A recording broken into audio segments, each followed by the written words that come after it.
mengucapkan selamat bertanding sportif, jadi tidak ada insiden-insiden yang tidak kita harapkan.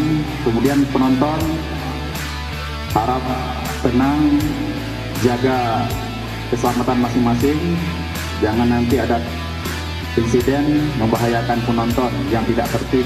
Ikuti aturan arahan dari pihak penyelenggara, harus tertib dengan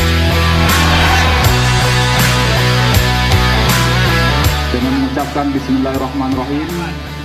Kejuaraan Provinsi IMI Aceh Honda Cup Race Putaran 1 Trofi Bupati dan Wakil Bupati Aceh Barat tahun 2025 secara resmi kami nyatakan dimulai.